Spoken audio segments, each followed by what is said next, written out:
deben de jóvenes marcar su asistencia. O sea, no se olviden, no lo dejen para el último momento al marcar la asistencia. Siempre marquen apenas entren y si tienen las posibilidades y los medios, marquen.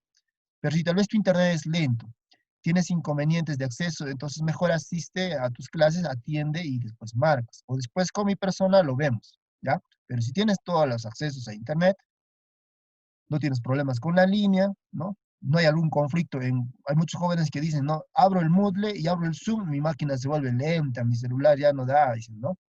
Entonces, si esa es tu situación, al final lo vemos, ¿ya? Pero si tú ya has entrado y tienes los medios, te recomiendo que también de manera paralela entres a esta aula que está mostrándose, al Moodle, registres tu asistencia y continúes con tus actividades, ¿ya?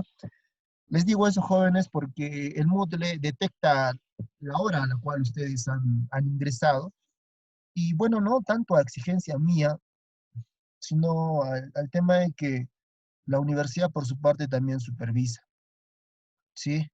Y la universidad, ahí sí más bien ellos sí exigen que el estudiante esté ahí a la hora que empieza sus clases, ¿no? La universidad no toma en cuenta muchos aspectos que de repente en el caso de ustedes, por ser primera hora no hay ningún inconveniente, pero se ha dado casos en donde el joven en la primera, segunda hora está bien, tercera, cuarta hora más o menos, quinta, sexta hora y ya está ya durmiendo, ya no da, los ojos se le hinchan, la cabeza ya no aguanta, ¿no? Esas cosas recién se van a ver por las consecuencias, ¿no? Muchos van a aparecer con lentes, ¿no? Muchos ya estarán con dolor de cabeza, etcétera. Eso está pasando, ¿sí? Entonces, a ver, la universidad eso no ha evaluado, pues. ¿Sí? Por ahora, para nosotros es primera hora, entonces no va a haber un tanto inconveniente, ¿no? Solamente con el tema de los desayunos, porque muchos se levantan tarde y estarán sin tomar desayuno, ¿no? O estarán tomando desayuno y estarán asistiendo a la clase y ahí, ¿cómo estarán haciendo jóvenes? Bien, entonces vamos a entrar a la semana 3, ¿sí? Semana 3. Vamos a ver dónde nos hemos quedado en la semana 3.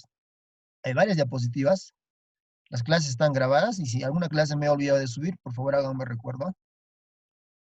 Eh, Acá creo que se está repitiendo, no, son distintos. Parámetros nos habíamos quedado, parámetros. Ahí tienen toda la información disponible ustedes para que puedan revisarla, ¿ya? No hay excusas acá, no hay que, profesor, yo no he asistido, no he podido entrar. No, aquí está toda la información, jóvenes. Bueno, a manera breve, a ver, un repaso maratónico, jóvenes. ¿Recuerdan las variables a medir en un sistema de control, en un proceso industrial? Era temperatura, nivel, flujo, presión, velocidad, análisis, conductividad, peso, humedad, corriente y voltaje, dentro de las cuales las más importantes eran temperatura, nivel y flujo y presión. ¿Sí? Habíamos visto que era el sensor, un elemento primario, ¿no? Que transformaba una variable física a una señal compatible. La termocupla, un sensor de temperatura. Termistor también es un sensor de temperatura. El primero, tensión. El otro, resistencia, no se olvide. Transmisor, habíamos visto que el transmisor transformaba una variable física a una señal estándar. ¿Cuál es la señal estándar? Y nunca te olvides, 4 a 20 miliamperios en corriente, o también 0 a 20 miliamperios en corriente, 1 a 5 voltios en tensión. ¿Ya? Bien, eso habíamos visto en las anteriores clases. Un transductor era la mezcla entre un sensor y un transmisor. No, ese era un transductor. Conceptos bien sencillos, bien fáciles, que les aseguro va a venir en sus prácticas, en sus exámenes, y con los cuales vamos a trabajar bastante a lo largo del curso. Sensor, transmisor, indicador, registrador, controlador, ¿no? Bien, a estas alturas ya debemos entender qué hace exactamente un controlador. ¿Ya? Bien, medición, habíamos hablado de que algunos parámetros que deberíamos que considerar en medición. ¿Y por qué medición? Porque los sensores miden, pues. Los transmisores miden. Son instrumentos de medición. Así como el multímetro y el voltímetro son instrumentos de medición. Y por ende se debe considerar ciertos parámetros, tal es el caso el rango, el alcance, el error, banda muerta, exactitud, precisión, resolución, repetibilidad, linealidad y la histéresis. Habíamos visto algunos de estos, de acá con ejemplos. Hoy día vamos a continuar viendo. El rango es el conjunto de valores que están considerados entre el valor mínimo, llamado LRV, y el valor máximo URV. ¿Sí? habíamos determinado el rango de ciertos instrumentos. Es un conjunto de valores, no te acuerdas, no te olvides, ¿ya? Este, habíamos hecho un ejercicio de rango. Vamos a hacer más, de esto no te preocupes. Habíamos visto la solución del ejercicio, que no era otra cosa más que una interpolación. O sea, repaso para este tema es interpolación. Ya de cajón ya les voy avisando. Es interpolación, hay que interpolar. Bien, alcance, habíamos visto que el alcance era, ¿no?, una resta entre el valor máximo y el valor mínimo, entre el LRV y el URV, ¿no? Bien, habíamos considerado el error, era una resta, ¿no?, entre el valor indicado y el valor verdadero. Y habíamos hablado también de exactitud, jóvenes, señoritas, ¿no? ¿Qué era la exactitud? ¿Sí? ¿Qué era la exactitud? Nos dice, la exactitud es la capacidad del instrumento para acercarse y poder medir el valor real, ¿no? O sea, para acercarse al blanco, en este caso. Acá, si ven mi mouse, cómo se está moviendo, es para acercarse, en este caso, al blanco. Vamos a agrandar de repente. Ahí está, ¿no? La exactitud me define a mí qué tanto las medidas que yo voy realizando con un mismo instrumento se acercan acá, ya, al blanco. Entonces, exactitud, por ejemplo, estos de acá son toma de muestras de los datos que se ha obtenido al medir con un instrumento, con cualquiera. Puede ser con un multímetro, un amperímetro, puede ser con un sensor de temperatura, un sensor de presión, ¿no? Dependiendo del parámetro físico que ustedes estén midiendo, ¿ya? Entonces, la exactitud te determina qué tanto se acercan al valor deseado. ¿Sí? En este caso podemos decir que sí es ligeramente exacto porque dos valores, este de acá, este de aquí y esta, se están acercando o casi coinciden con el valor deseado. Muy bien, habíamos hablado también de exactitud. Ojo, precisión no era lo mismo que exactitud. ¿Sí? Exactitud era, mira, es el grado de repetición de valores obtenidos al medir la misma cantidad. O sea, es como si, digamos, tú midieras, ¿se acuerdan de la pistola de temperatura, no? Sí que tenía, que les mostré, el sensor de temperatura. Por ejemplo, yo me puedo medir una vez, me mido, mide 37, a la siguiente me mido, mide 36, a la siguiente me mido, mide 35. O sea, se están acercando los valores entre sí. Entonces se le considera preciso. Pero ¿qué pasaría si, digamos, me mido y agarra y me marca 30? Y después agarro, me marca 20, mira, 10 es mucho. Después me marca 10, después me marca 15. O sea, los valores con los que estoy midiendo están muy dispersos. En este caso, si hacemos la analogía respecto a los dardos y acá el tiro al blanco, podemos darnos cuenta que la forma en la que hemos tirado los dardos podrían ser sí precisos porque le estamos dando en un punto, mas no exactos porque no le damos en el blanco, ¿ya? En este lado. Pero si nos fijamos en el lado que está aquí, en esta parte, podríamos considerar que en este caso, no son precisos, porque las tomas o las muestras que yo he obtenido acá son completamente dispersas, uno con otro. Sí, este está por este lado, el otro por acá, el azul por este lado. Es más, ni siquiera son exactos porque no se acercan para nada al blanco. Habíamos verificado con ejemplos por acá cuándo era preciso y cuándo era exacto.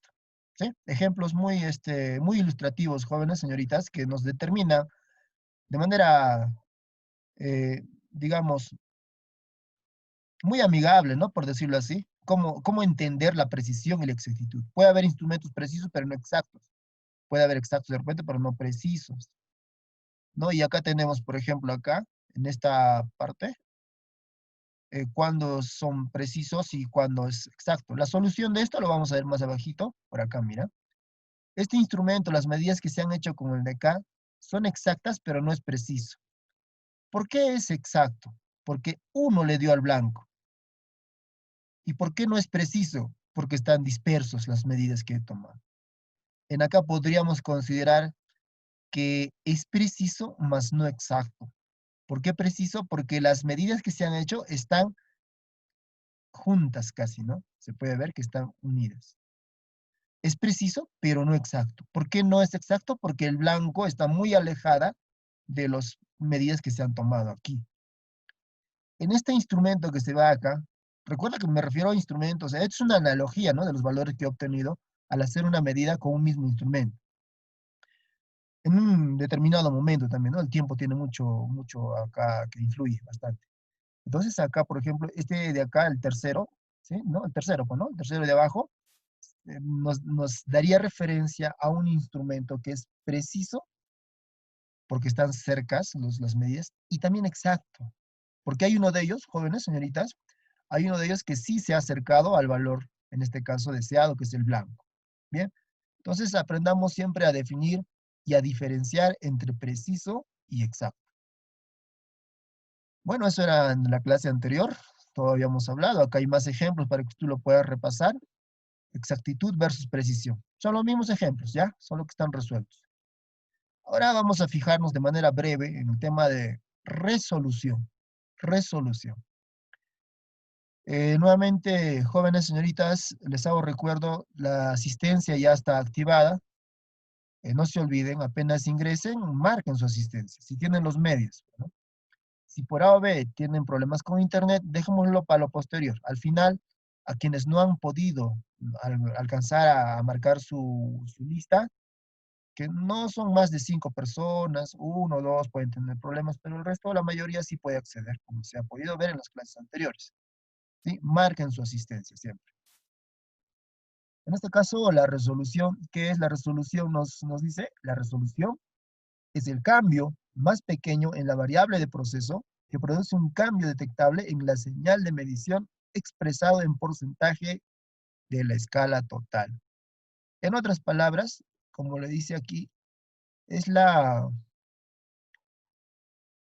mínima, a ver, hoy estoy malogrando, es la mínima subdivisión de la escala. ¿Sí? A eso se refiere, es la mínima subdivisión de la escala. No entiendo, profesor. ¿De qué se trata?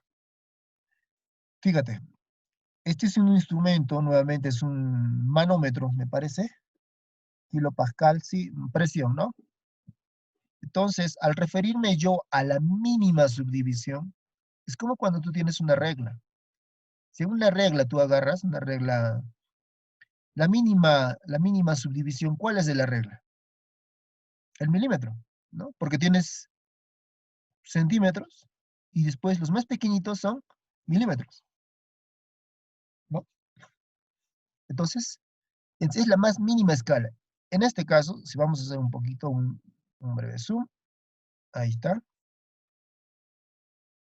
A ver, no me obedece. Ay, ay, ay. Malogré. Lo malogré.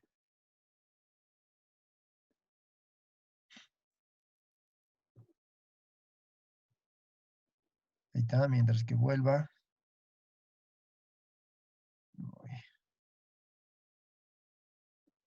Aquí. Ya. Entonces, la mínima escala, en este caso sería este pequeñito. No sé si se logra ver. A ver. Vamos aquí. Ahí está. Si logran ver mi borrador, este pequeñito es la mínima división. Fíjate, ¿ah? Este chiquitín. Por acá. Mira, ¿y el rango cuánto es? De 0 a 1. ¿Cuál es el alcance? 1. Obviamente kilopascal o megapascal no se logra ver bien acá. ¿Ya? Y así, ¿no? El LRV, valor bajo, 0. El URV, valor máximo, 1. ¿Sí? Bien, vámonos a este otro instrumento que está por aquí. Entonces, igual, 0 y 4. Valor mínimo, 0. Valor máximo, 4. Rango, de 0 a 4. ¿Ya? ¿Y cuál sería en este caso la escala mínima? Esto está en bar, presión baja. Entonces, si acá es un bar, entonces acá será pues la mitad de un bar, ¿sí? 0.5 bar. Entonces, estos chiquitos de acá, ¿cuántos serán? Acá hay 1, 2, 3, 4. A ver, otra vez, 1, 2, 3, 4, 5, ¿no? Sería la 0.05 bar. ¿no? A ver, o 0. Acá la mitad sería 0.5. La mitad de 0.5, 0.25, creo, ¿no? ¿No? Cada pequeñito de estos. ¿Ya? Entonces es cuestión de dividirlos nomás. Sí, imagínate, si acá fuera 10, 0.1 creo. ¿Sí? Cada uno es 0.1, ¿no? 0.1, 0.2, 0.3, 0.4, 0.5, 0.6, 0.6, 0.1. ¿Sí? Sería la mínima escala. Es dividir nomás acá. Igual también acá se puede dividir. ¿Ya? Entonces, es la mínima escala. Entonces, más o menos para que tengan idea, jóvenes, señoritas, de qué trata en este caso la resolución de los instrumentos. Entonces, ¿qué sucede? Muchas veces tú puedes, por decir, ustedes han debido trabajar con esto. Los vernieres, ¿conocen el vernier? Yo me imagino que sí conocen. El vernier, hay vernier digitales, ¿no? En el vernier digital te muestra, ¿no? Cuando tú mides en milímetros, puedes medir de repente el interior, por decir, de un cilindro, ¿sí? Puedes medir el diámetro de una moneda, ¿no? Etcétera. Entonces, cuando utilizas el digital, por decir, te da 75 milímetros, ¿no? Pero, ¿qué es lo que te conviene? Que te dé con más cantidad de dígitos. Cuando te da más cantidad de dígitos, te da más resolución. Si, por ejemplo, que te diga 75.825 milímetros, ese es bueno, tiene buena resolución, ¿ya? ¿Por qué? Porque ese me va a permitir hacer medidas pequeñas. Si consideramos y tomamos como un ejemplo estos dos manómetros, el de la izquierda y el de la derecha, o el de tu izquierda y tu derecha, que de repente es distinta para nosotros, porque ustedes están acá y ustedes están allá. Entonces, podríamos considerar que más resolución tiene este instrumento que está aquí, ¿ya? Porque mira, este es de 0 a 1, y acá mira, si tiene 0.2, imagínate cuántos serán los pequeñitos, ¿no? ¿Cuánto? Estamos hablando de 0.00 y algo. Ese tiene mayor resolución. Sin embargo, este de acá, el más pequeñito es 0.1, como habíamos visto. En este caso, este 0.1, aquí él es 0.1. Bien, fíjense, jóvenes, ya de manera implícita, ya más o menos debemos tener en cuenta qué es la resolución. O sea, ¿qué me conviene a mí comprar? ¿Un instrumento con más resolución o con menos resolución? ¿No? Eh, entonces, es muy importante ello, pero también depende de las magnitudes que usted va a medir. Si usted va a medir de repente alta presión, entonces no vas a comprar pues este instrumento de acá porque lo que él marca en 0.4, no se va a notar el 0.4 en el de acá. ¿Ya? Entonces, es dependiendo de que su variable, cuán grande es, o el rango del valor que usted va a medir, cuán grande es. Bien, actualmente, claro, estos dispositivos todavía se utilizan en el mercado y en el tema de los digitales también sí, ¿no? Se debe tomar en cuenta porque el digital, todos los instrumentos te indican cuánto de resolución tiene, ¿no? Siempre en la placa o en la leyenda o en el manual te dicen, ¿no? Las características del dispositivo a comprar. ¿Cuál es la exactitud?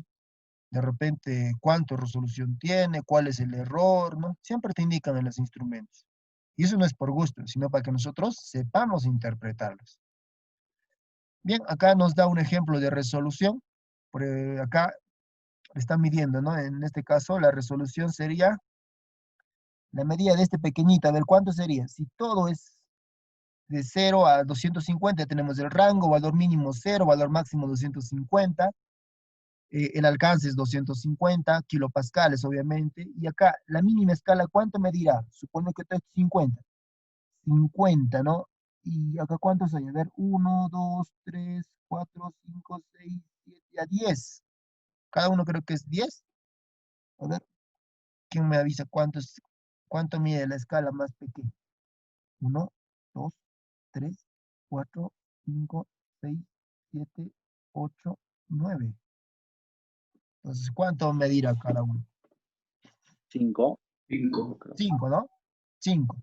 Pero como estamos trabajando en unidad de kilopascales, entonces sería, en este caso, 5, ¿no? 5 kilopascales. Ahora bien, ¿cómo determinamos en porcentaje esa resolución? Dice que se mide la escala mínima, que ustedes me han dicho que es 5, y la divido entre el alcance, en este caso, de este dispositivo. ¿Cuál es el alcance? El alcance era una resta. ¿Qué resta? Entre el mayor y el mínimo valor, o sea, 250 menos 0, que es 250, multiplicado por 100%. ¿No? Se está sacándole el porcentaje nada más, ¿no? Es una regla de tres simple, simple, por decirlo así, ¿no? Eh, Ni siquiera es una compuesta, es una regla de tres simples, nada más simples, ¿no? Aspa, simple, como decir. Bien, entonces acá tienes un 2%. Entonces de ahí consideramos que en este caso, resolución de este instrumento es un 2%. Entonces yo le puedo dar a usted, indicarle, joven señorita, si la resolución de este instrumento es 2%, ¿no? Y el valor mínimo, por decir, es 50, determine usted el valor máximo. O el URV, URV, ¿no? Que es lo mismo. Allá, entonces ahí es resolver, ¿no? El ejercicio, ¿ya? Mucho cuidado con eso. Bien, vámonos.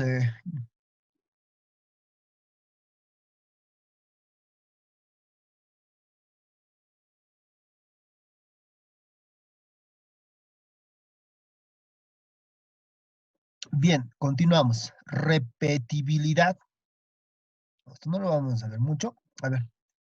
Es la capacidad del instrumento de medir o indicar valores idénticos de la misma variable bajo las mismas condiciones de funcionamiento en todos los casos.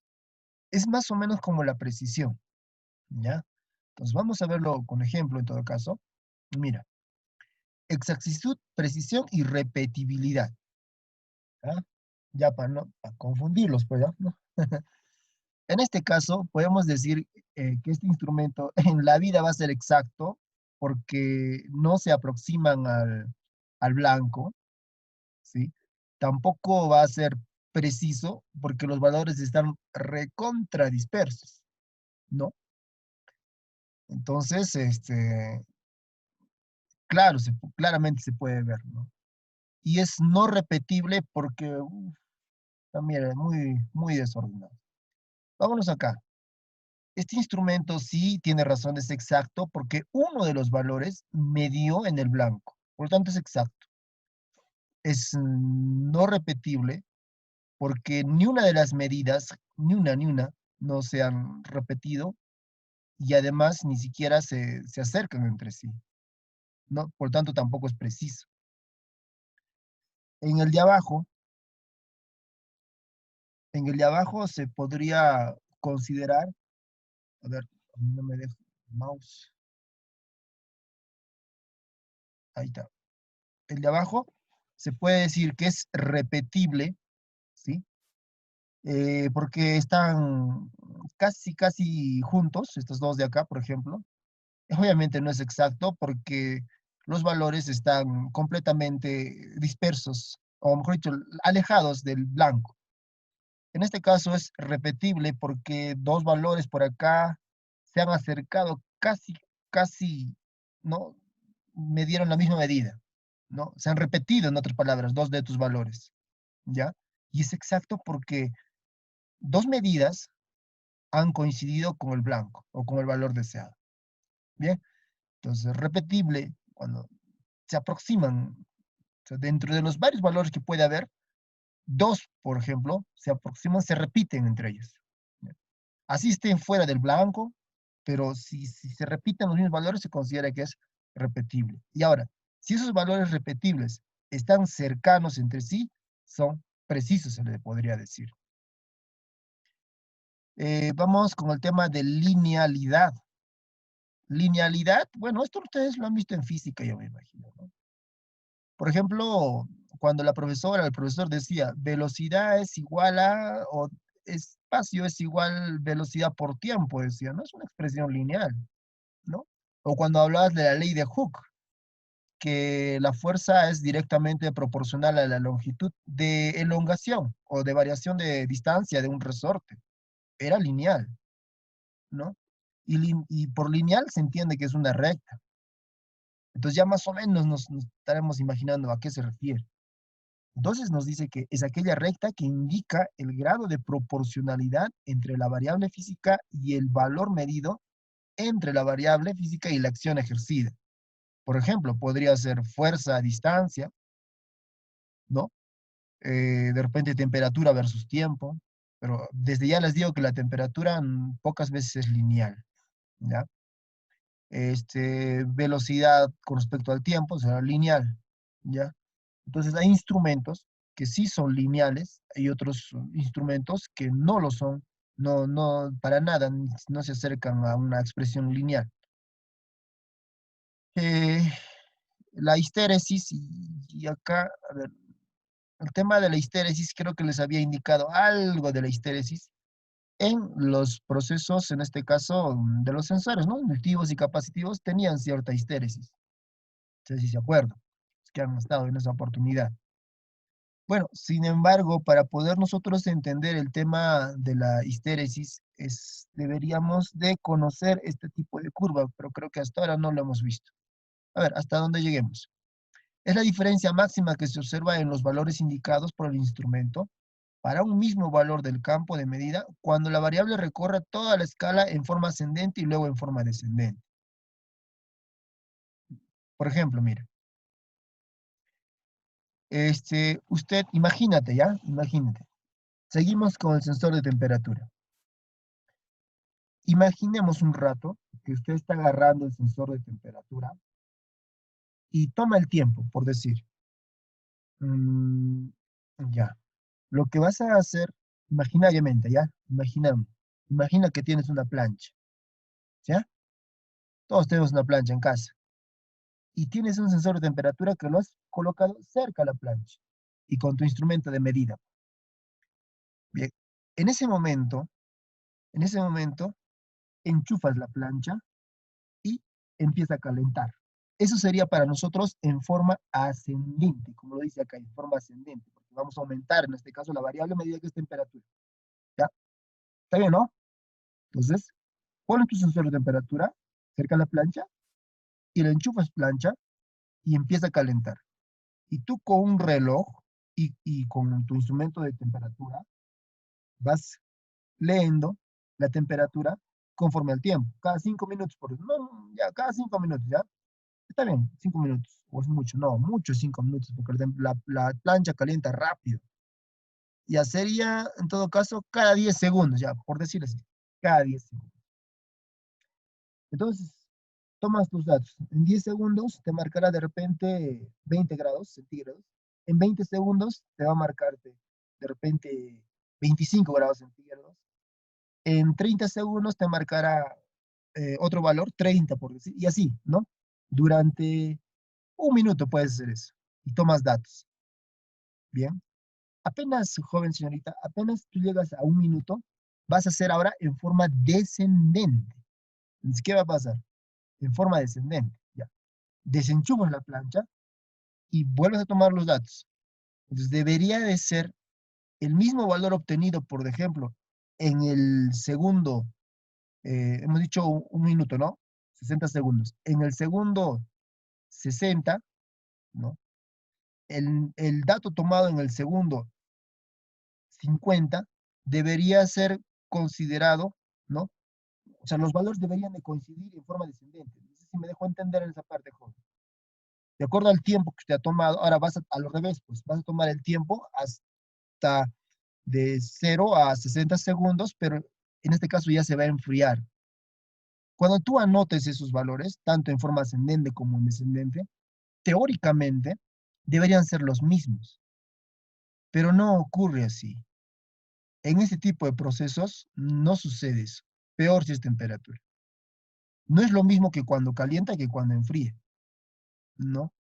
De repente enfría hasta en más tiempo, posiblemente, ¿ya? Entonces, hay una diferencia entre los valores que usted ha tomado al momento de calentar la plancha y los valores que usted ha tomado al momento de enfriar la plancha. Ojo ahí, considerando que los intervalos de tiempo son los mismos, tanto para ascender y para descendentes. Tú estás tomando 1 minuto de datos al calentar y 1 minuto de datos al enfriar, ¿no? Entonces, cuando usted llega, por ejemplo, cuando está enfriando al minuto 60, la plancha debería estar a 20 grados centígrados porque ese es el tiempo al que usted ha considerado a un inicio, al calentarlo, y no sucede. Esa diferencia de valores, ¿no?, entre el valor medido en forma ascendente y el valor medido en forma descendente en el mismo tiempo, esa diferencia se le llama en este caso histéresis, ¿sí? La mayoría de los instrumentos tienen esto de histéresis, ese problema, ¿ya? Entonces siempre se presenta ese tema de la histéresis en los instrumentos de medición. Lo mismo va a suceder en un voltímetro, un amperímetro, ¿no? Solo que a veces no nos damos cuenta porque la resolución de estos instrumentos es poca.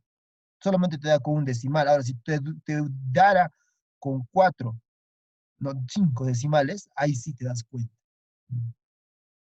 La histéresis, claramente. Bien, este grafiquito lo vamos a ver bastante en nuestro curso, jóvenes señoritas. Es un gráfico, por ejemplo, que nos muestra el comportamiento, mira, de la temperatura, mejor dicho, temperatura con respecto al tiempo. Sí, siempre se mide así, temperatura con respecto al tiempo. ¿Cómo cambia la temperatura dependiendo del tiempo? ¿Mm? Entonces, ese es control. Así se trabaja en la parte de control. Ya siempre el tiempo va a estar, va a aparecer para nosotros. Y la variable a medir, esta es temperatura en este caso. Tranquilamente podría haber sido presión, nivel, flujo caudal, lo que ustedes controlar, obviamente. Bien, bueno, acá vamos a hablar en lo posterior de esta gráfica, pero desde ya, a ver, les voy tratando de dar a entender. Como el siguiente ejemplo. Imagínense ustedes jóvenes, señoritas, o señoritas y jóvenes, ¿ya? Que no se sientan mal. Aquí, miren, imagínense que usted está, nuevamente el ejemplo de un vehículo, ¿ya? O, o si nos vamos al tema de la cocina, ¿ya? Por decir, tema de la cocina. Una cocina, un horno eléctrico, ¿ya? Automático, de las últimas que han aparecido, por decir. Entonces, imagínense usted, cuando tú quieres hacer una torta, un postre, ¿no? Le tienes que programar la temperatura, ¿no? Cuando tú le pones, por decir, 80 grados centígrados, ¿no? Pones con la tecla, escribes 80 grados centígrados, ¿no? Y lo colocas ahí adentro del horno, lo que se va a cocinar. Joven, señoritas, cuando pones 80 grados centígrados, usted lo que está haciendo es poner el set point. ¿Y qué es el set point? Es el valor deseado, ¿sí? Es la variable seteada, a lo que se quiere llegar, ¿sí? Es el set point, el punto seteado. Entonces, cuando pones 80 grados centígrados en el horno, le estás dándole al controlador, porque el horno ese tiene controlador. Le estás diciendo, oye, yo quiero que la temperatura se mantenga en este valor, ¿no? E inmediatamente pones lo que vas a cocinar, lo pones dentro, lo vas a hornear, y debe haber un botoncito o algo que te dice ya, arranca, enciende. Entonces, inmediatamente el horno empieza a trabajar, porque tú le estás pidiendo 80 grados centígrados, pero sin embargo, la temperatura ambiente puede ser, en el mejor de los casos, sería de repente 20 grados, 21 grados, ¿no? Y tú le estás pidiendo 80. El controlador automáticamente dice, mira, la señorita me está pidiéndome 80, ¿no? El joven me está pidiéndome 80. Y yo estoy en 20, temperatura ambiente. ¿Qué tengo que hacer? Inyectar energía para que empiece a calentar el horno. Entonces el horno empieza a calentar así, siguiendo esta trayectoria, conforme el tiempo también, ¿no? Porque es muy importante el tiempo. Porque si tú le das 80 grados centígrados y te olvidas del tiempo, se quemó, ¿no? De ahí que el tiempo es una variable que se debe tomar en cuenta en cualquier proceso de control. Entonces tú pones 80 grados centígrados de repente por, no sé, 20 minutos, 15 minutos, ¿no? Entonces, inmediatamente tomamos en cuenta el tiempo y la variable va aumentando. ¿Por qué? Porque a un inicio está la temperatura ambiente. Tú le has pedido 80, entonces él tiene que subir. Sigue calentando, sigue calentando, sigue calentando, hasta que llegó, mira, llegó al 80 que tú le has pedido. Pero dado que la temperatura es un proceso un tanto complejo, no es que en 80, exactamente en 80, va a empezar a enfriar, no, sino la temperatura tiene inercia, ¿ya? Sigue calentando un poquito más y va enfriando, va enfriando hasta llegar otra vez a 80, ¿sí? Porque es 80 lo que usted le ha pedido. Pero no, la temperatura tiene inercia, sigue bajando, pero un poquito nomás, un poquito. Luego, para que no baje más, tiene que seguir calentando otra vez. Si tú has sido bien observador, aquí arriba te darás fijando que dice on, off, on, off, on, off. Y tú ya te darás a entender que on es encendido y off es apagado, ¿te acuerdas? On es encendido y off es apagado. En cualquier dispositivo lo ves eso. Entonces, esto me está mostrando el comportamiento de la resistencia eléctrica que está dentro del horno. Si te das cuenta, hasta esta situación, a ver, acá sí vamos a utilizar un poquito el lápiz, ¿ya? Mm, si te das cuenta, esta parte, ¿no? Esta parte on es todo lo que ha estado encendido, mira, está por acá. Llegó a 80, ¿sí? Inmediatamente se apagó la resistencia. ¿Por qué? Para que no siga calentando, porque si no va a superar el set point que usted le ha dado. ¿Entendió? Entonces, de esta parte, o sea, esta cresta pequeña, es lo que la temperatura del horno internamente ha aumentado un poquito nada más y después se empezó a enfriar. ¿Pero por qué se ha enfriado? Porque estás en estado off, o sea, la resistencia se apagó. Y llega por acá, se está enfriando y llega a 80. Pero tampoco se quiere que se enfríe mucho. Apenas llega por acá, si te das cuenta, aquí dice on, o sea, en esta parte la resistencia se ha vuelto a encender, on. Se enciende, se enciende, se enciende, se enciende, pero ¿qué pasa? Otra vez, el mismo problema. La temperatura sobrepasa, en esta parte está sobrepasando lo que usted le ha indicado. Le ha puesto 80, entonces acá ya pasó. ¿Qué hace el controlador? Lo apaga la resistencia. ¿Para qué? Para que no se caliente más de lo debido. Y así está en ese proceso, de encendido y apagado, encendido y apagado. Bien, entonces, ¿por qué estoy haciendo eso? Porque tengo un sistema de control. ¿Y cuál es tu sistema de control? Le he puesto 80 grados. Quiero que la temperatura se mantenga a 80 grados. Este es un sistema de control on-off, es uno de los más simples que puede haber, ¿sí? Muchos de estos sistemas tienen, por ejemplo, las planchas, porque cuando tú le pones una plancha, la plancha se enciende, se apaga, se enciende, se apaga, ¿no? No sé si te has fijado. Muchos de los refrigeradores también hacen lo mismo, se encienden, se apagan, se encienden, se apagan. Es un control on-off. Es uno de los controles más sencillos, más básicos y más económicos que hay en el mercado. Bien, muchas cocinas eléctricas se encienden y se apagan. No están constantemente encendidas, ¿no? Sino que se encienden y apagan de manera repetitiva, ¿no? De acuerdo a lo que usted le ha puesto de set point. Si digamos con una plancha, usted lo va a utilizar para algo de lana, por decir, se requiere más temperatura, ¿no? En esa situación, la resistencia va a estar en más on que off, o sea, va a tener más tiempo de on y poco de off. Prácticamente va a estar encendida. Pero digamos, tú quieres planchar una camisa, camisas delgaditas, ¿no? Entonces ahí le vas a poner en lo mínimo la plancha, ¿no? ¿Qué va a hacer la plancha? Un ratito va a encender y después se va a apagar. Un ratito enciende y después se apaga, ¿no? Los periodos, intervalos de tiempo de encendido van a ser pequeños, pequeños piques, por decirlo así.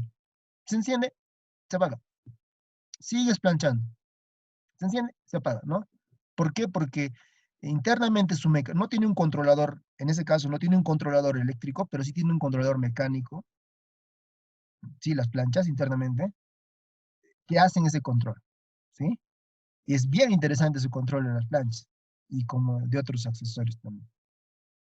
Bueno, entonces ya que entendemos esta gráfica, en donde claramente hemos podido aprender nosotros de acá, que es el set point, es el valor deseado, que lo que se busca en un sistema de control es llegar al valor deseado y mantener la variable en ese valor deseado, ¿sí? Ojo, en un periodo de tiempo determinado, ¿sí? Entonces, más o menos digamos que hemos entendido eso. Esta gráfica nos representa a nosotros lo siguiente. Lo que está en este caso en donde el mouse está mostrando es el comportamiento de la variable a medir, que en este caso puede ser temperatura, presión, nivel, caudal o la variable que va a medir. Obviamente estamos hablando dentro del mundo analógico. Aquí ya no hay on-off, aquí ya no hay sensor de proximidad, de fotoeléctrico, no. Acá ya es un sistema analógico. Y por analógico se entiende cuando varía con respecto al tiempo, ¿ya? Entonces acá tengo una señal analógica cuyo comportamiento es este. ¿Qué está pasando? Lo que ustedes ven aquí, donde dice y acá tienes una recta, ¿no? Esta viene a ser mi variable seteada, o sea, mi set point. Aprendan esa palabrita, el set point. ¿Sí? Set point, ¿ya? Es el valor deseado. Entonces, cuando usted implementa un sistema de control, lo que se busca es obtener este tipo de comportamiento, donde claramente a un inicio la variable empieza a aumentar, empieza a aumentar, empieza a aumentar. Tal vez, como nada es perfecto en la vida, se va a pasar un poquito de la variable deseada, pero automáticamente empieza a actuar nuestro sistema de control y esta nuevamente empieza a bajar. Pero como estás por debajo de la variable deseada, nuevamente empieza a subir. Entonces ahí nuestro actuador empezará a encender un poquito, a apagar tal vez, y luego otra vez hace eso hasta que al final, como ustedes se estarán dando cuenta, hay una parte acá donde sí coincide el comportamiento de la variable analógica a medir y el set point. Y en un sistema de control, lo que se busca es eso. Lo que se busca es que la variable a controlar, en este caso, o esta curva de la variable física que estamos controlando, coincida con el valor deseado. Ese es un control, ¿ya? Por eso se hace control, para que coincida. Claro está que acá, por ejemplo, hay un gran error, por acá también hay un error, ¿no? Y eso es lo que vamos a ver también en lo posterior. Bien, solo eso, jóvenes señoritas, a grandes rasgos, para que verifiquen, porque pueden ver estas curvas que van a ser muy importantes en nuestro desarrollo. Este es un control bien fácil, control on-off. Este control que está abajo, si se dan cuenta, no es como este. Acá los errores son grandes, mira, error, error, horror, digamos, ¿no? Esto puede trabajar muy bien en una plancha, una refrigeradora, ¿no? Pero cuando ya son sistemas más robustos, más delicados, por decirlo así, bien delicados, ya tienes que implementar este sistema de control en donde el error ya casi es chiquito. Mira, acá el error es pequeñito. Fíjate el error acá, es grande, ¿no? Entonces acá ya es otro tipo de control, es un control ya analógico, ¿sí? Y vamos a ver también la posterior. Solo esa manera de introducción para que entendamos bien eso del control. Finalmente, este gráfico, ya con un poquito más de noción en el tema, acá VOUT vendrá a ser el voltaje de salida, ¿no? OUT salida, voltaje de salida que yo voy a obtener. De repente estoy midiendo con voltaje algún tipo de señal. Entonces, a un inicio está muerto, ¿no? Es como, digamos, cuando pones el sensor de temperatura en la plancha y la plancha está apagada, el comportamiento del sensor va a ser así, ¿no? Apagado, ¿no? Porque nadie lo está moviendo a la plancha. Y en un determinado momento lo enchufas y empieza a crecer, ¿no? Más o menos a eso se hace referencia esta recta, ¿ya? Cuando está apagado, o la inercia del sistema. O también cuando tú enchufas la plancha, inmediatamente no empieza a calentar, ¿no? No sé si alguien habrá hecho ese experimento. Cuando tú enchufas la plancha, inmediatamente no calienta. Hay un pequeño tiempito, de repente será pues 2 segundos, por decir, 3 segundos, en donde la plancha todavía permanece fría. Podríamos considerar ese tiempo, por decirlo así, se le llama tiempo muerto, ¿ya? Pero lo vamos a ver después. Entonces, ese tiempo pequeño que demora en reaccionar tu sistema. Es como cuando tú, Por ejemplo, cuando tú agarras una olla, algo caliente, en ese mismo momento no te quemas, sino pasa unos, de repente, milésimas de segundo, medio segundo tal vez, en donde recién sientes el calor de la olla o el cuerpo caliente que has tocado, ¿sí? Porque tu cuerpo ha demorado en reaccionar, ¿no? A tu cerebro no llega de manera inmediata la señal. Entonces, consideraríamos ese pequeño tiempo de reacción esta parte. Y todos los procesos tienen eso. Se le llama tiempo muerto o tiempo de reacción.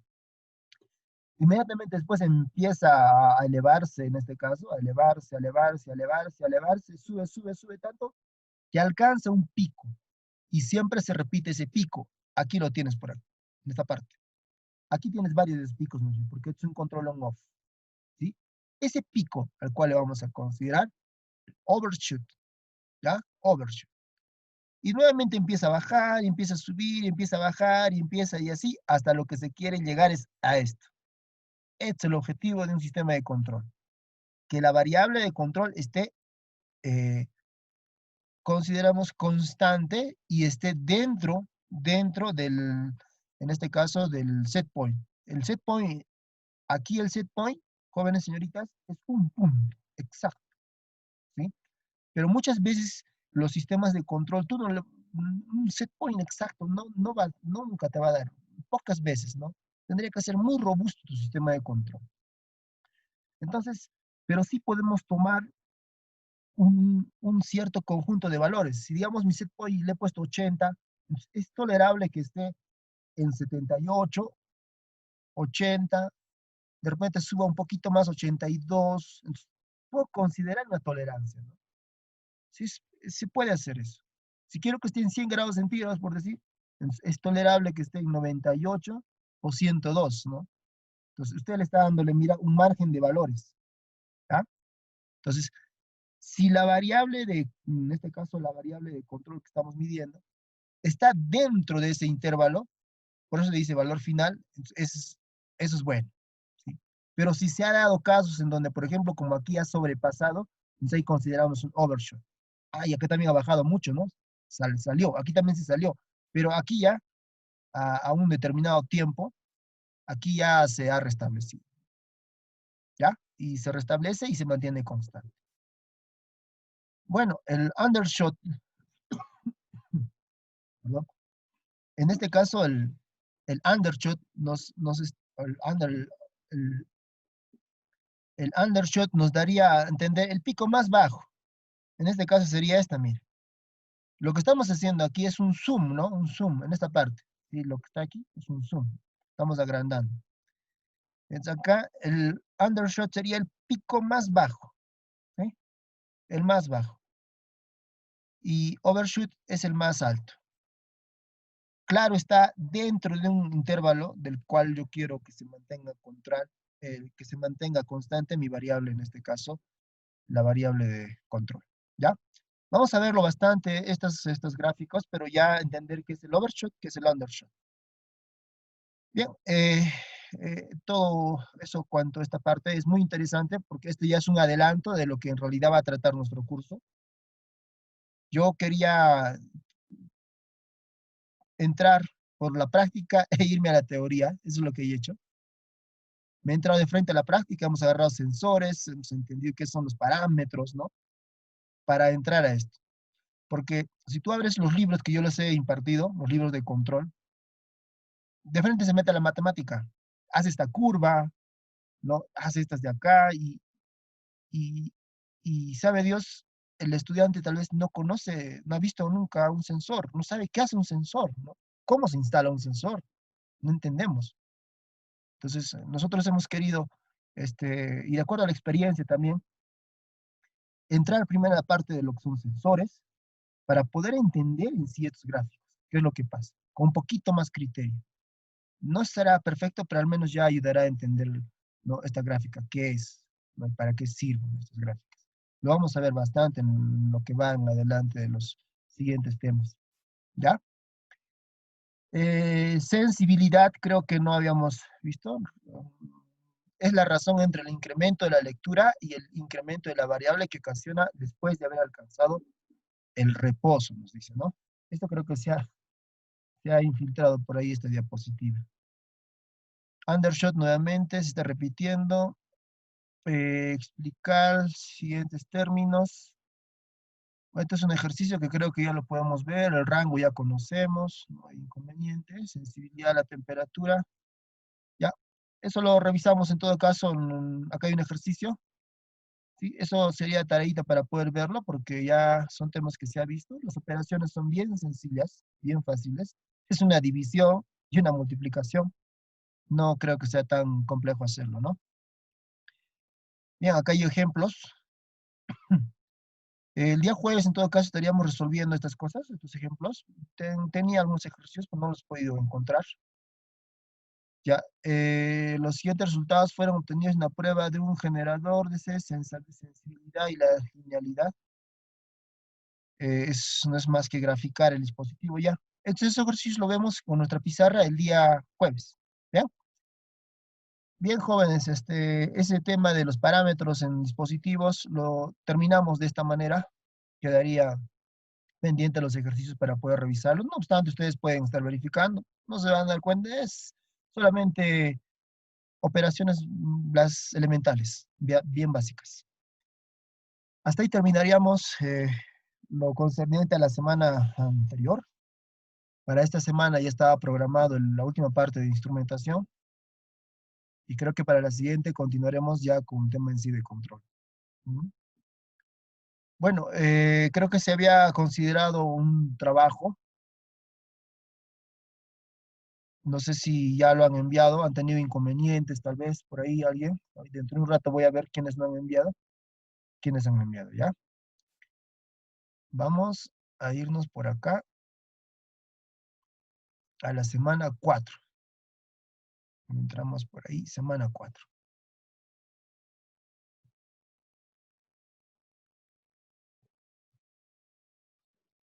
En la semana 4, esta es la última diapositiva verde que vamos a ver. En lo posterior ya no. Doble clic. Y, y esto es algo de simbología. Son 56 diapositivas. En realidad es mucho. Vamos a ver, tratar de resumir lo más que se pueda. Bien.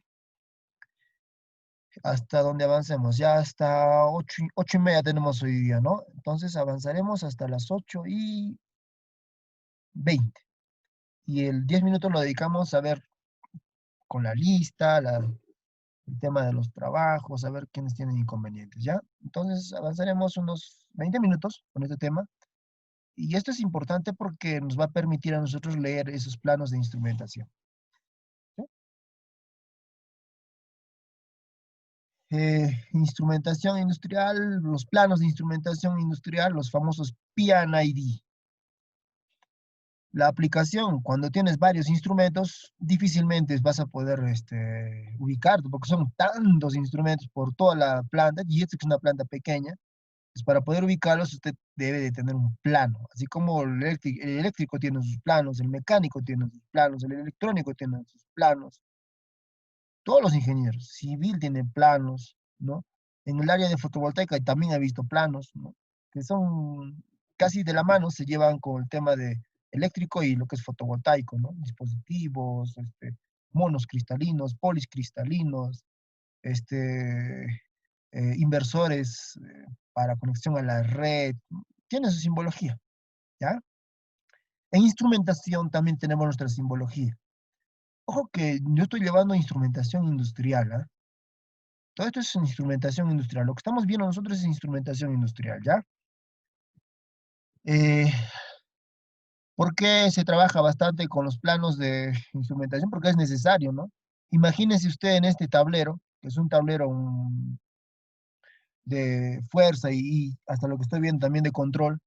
Entonces, imagínate que en este tablero se te malogre una pequeña pieza. O, o le dicen a usted, verifique en este caso, verifique el relé que hace funcionar al contactor del motor de la electrobomba tal. ¿Cómo lo ubicamos? En toda esta telaraña. Ah, ahí es complicado. En esa situación se requiere que haya un plano en sí, pues, ¿no? El plano nos va a determinar, o puedo poder ubicarlo. Acá sería pues un plano eléctrico. ¿Y cómo será un plano de instrumentación? Pues ahorita vamos a ver, ¿ya? Es cierto, todo plano va de la mano con una cierta norma, porque si no, yo haría mis planos, ustedes harían sus propios planos y no nos entenderíamos, ¿no? Entonces, sí hay normas para lo que es instrumentación. Una de las normas que más se utiliza son las normas ISA de la Sociedad Americana de Instrumentación, ¿no? ISA, ISA. Bien, hay varias, ¿sí? La ISA 5.1, por ejemplo, ve identificación y símbolos de instrumentos. La ISA S5.2, diagramas lógicos binarios en operaciones de procesos. La ISA 5.3, símbolos gráficos del control distribuido, sistemas lógicos y computarizados. La ANSI ISA, la S5.4, diagramas de lazo de instrumentación. ¿Mm? Entonces nosotros vamos a trabajar bastante con la ISA S5.4. Es más, prácticamente toda la información que está en esas diapositivas se ha extraído en base a esta norma, ¿ya? ¿Cuál es la norma con la que trabajamos? La norma ISA S5.4. Nombre, diagramas de lazos de instrumentación. Ahí está, se utiliza para el desarrollo de planos. Por ejemplo, acá ustedes ya más o menos algo deberían entender. Que es una válvula, ¿no? Por acá de repente hay un medidor de flujo, ¿sí? Todo esto que ven en esta parte, se logra ver el comportamiento de mi mouse, ¿no? A ver, Aldair, ¿se logra ver el mouse en este caso? ¿Cómo se está interactuando? ¿De color rojo Sí, se ve? sí, el puntero, sí se ve. Ya, muy bien. Entonces, como pueden ver acá, dibujar estas válvulas me demoraría mucho, ¿no? Entonces, en esa situación hay que utilizar símbolos, planos. Y como podrán ver aquí, dice representación PNID. Estos son los planos PNID, ¿sí? P es de piping, o piping, en tuberías, ¿no es cierto? Esta letra I ya conocemos, es I. eh, y la letra I es de instrumentación. Y la letra D es de driving. Driving es dibujo, ¿no? Dibujo. Ese. Ya, entonces, ¿qué estaríamos hablando? Dibujos, por decirlo así, de instrumentos y tubería. Pero, profesor, ¿de dónde aparece la tubería? ¿Qué tenemos que ver con la tubería nosotros? Dirán. Es que en muchos procesos, y en la mayoría de los ejemplos que hemos visto jóvenes, por ejemplo, en lo que es nivel, control de nivel, caudal, ¿se acuerdan? Dibujamos un recipiente con una tubería de entrada y una tubería de salida, ¿no? Entonces, y no solo ocurre en ese proceso, en sistemas de bombeo igual se trabaja con tubería.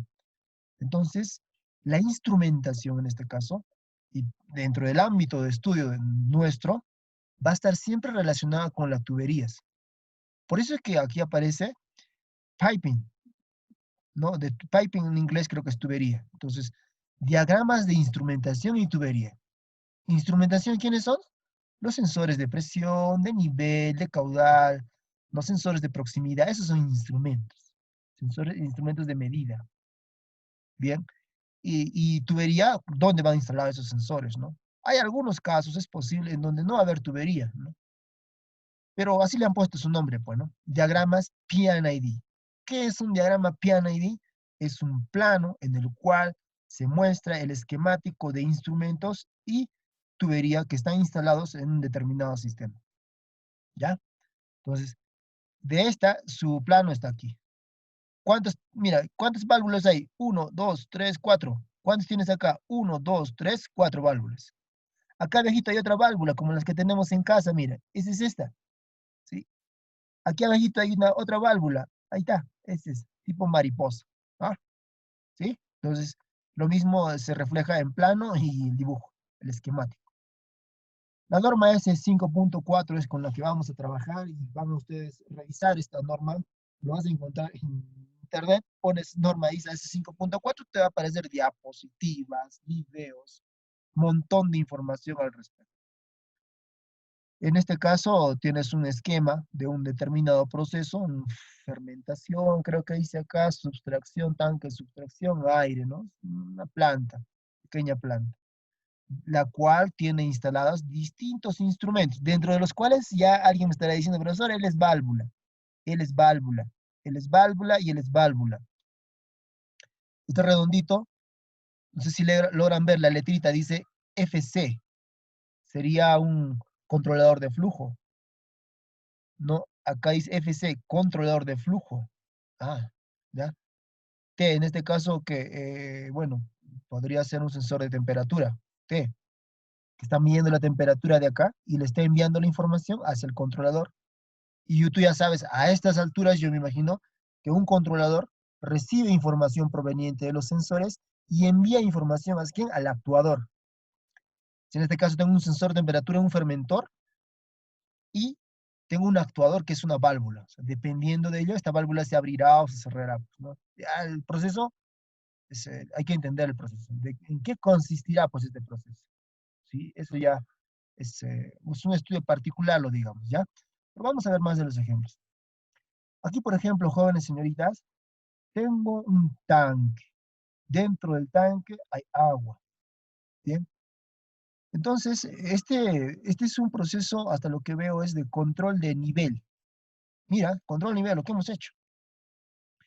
Acá tiene usted unos redonditos. Estos redonditos me indican instrumentos, ¿sí? Y estas letritas LT, significa transmisor de level, transmission level, transmisor de nivel. Y level es nivel, ¿no? En inglés. Transmisor, ya, transmisor de nivel, ¿ya?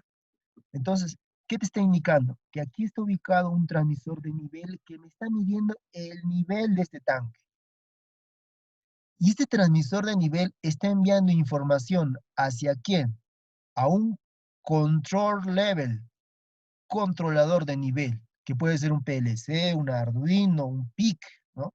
O lo que usted desee. Y ese controlador de nivel, en base a la información que le está dando este transmisor de nivel, está enviando una información ¿hacia quién? Hacia una válvula, para que se abra o se cierre. Bien, entonces, fíjate, y si te has dado cuenta, si eres observador, profesor, mira, acá hay una línea continua, acá hay una línea discontinua. ¿A qué se debe? Porque esta línea discontinua, jóvenes, y lo vamos a ver en lo posterior, se trata de una línea que me representa una señal eléctrica. Un transmisor de nivel, ¿te acuerdas qué tipo de señal enviaba? Señal estándar, 4 a 20 miliamperios, que es eléctrica, o de 0 a 5 voltios, que también es eléctrica. Recuerda que el controlador solamente recibe esas señales, 4 a 0, 4 a 20 miliamperios en corriente, 0 a 5 voltios en tensión, o en todo caso 0 a 4 miliamperios, 0 a 20 miliamperios, te habían dicho, ¿no? Esta es la señal estándar.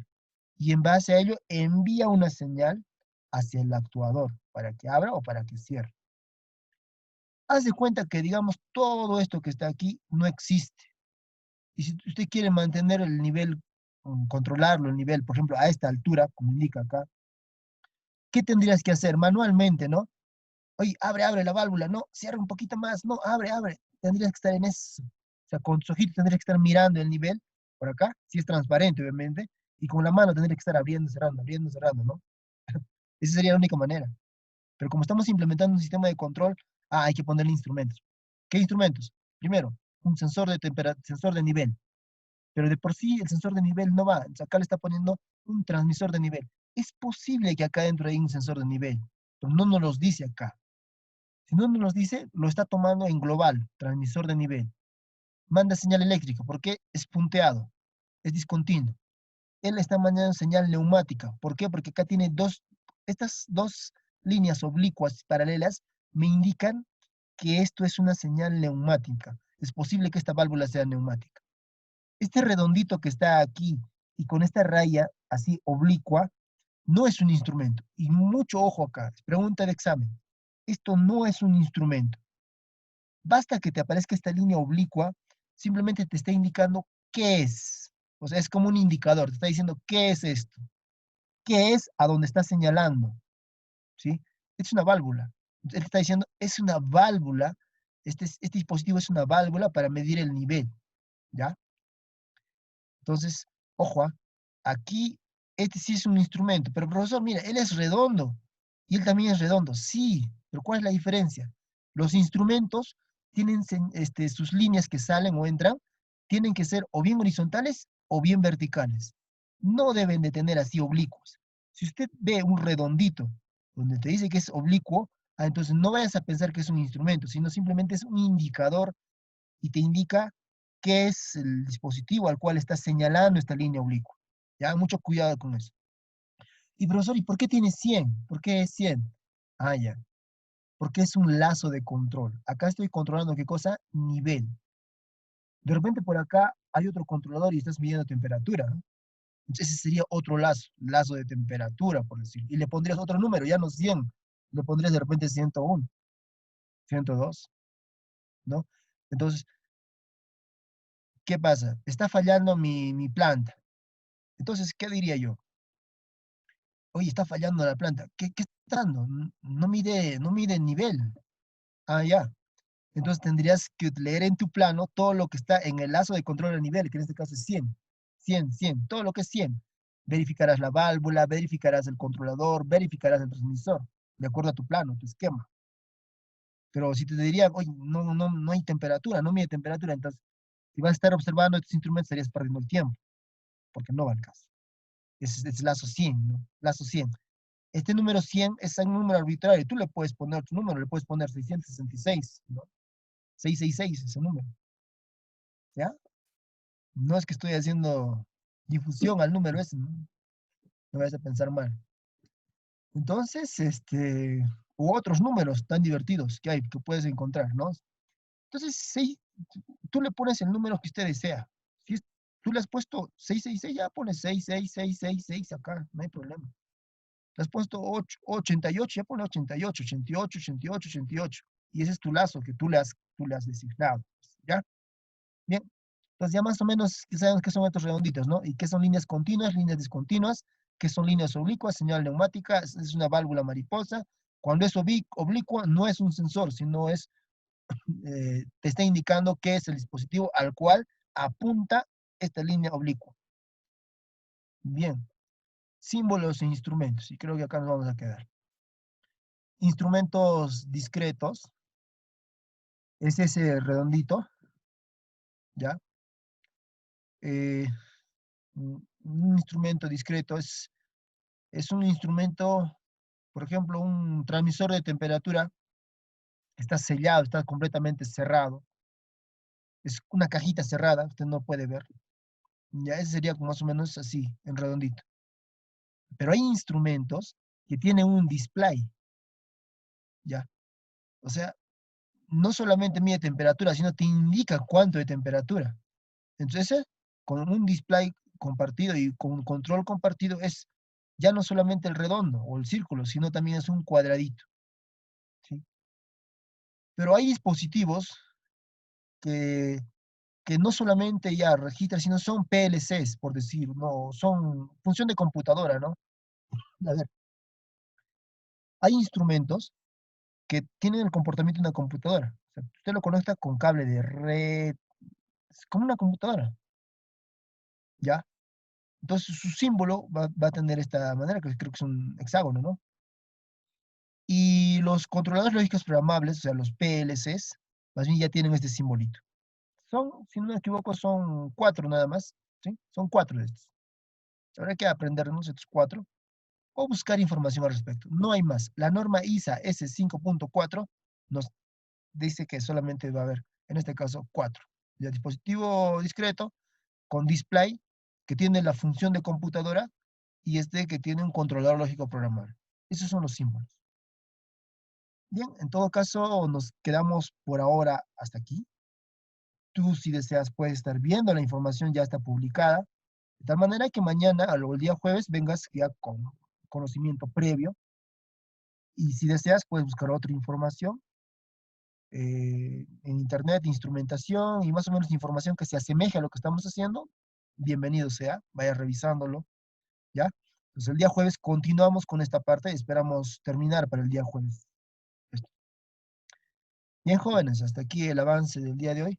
Voy a desactivar la grabación porque cuando grabamos mucho no se puede subir al YouTube pese al video.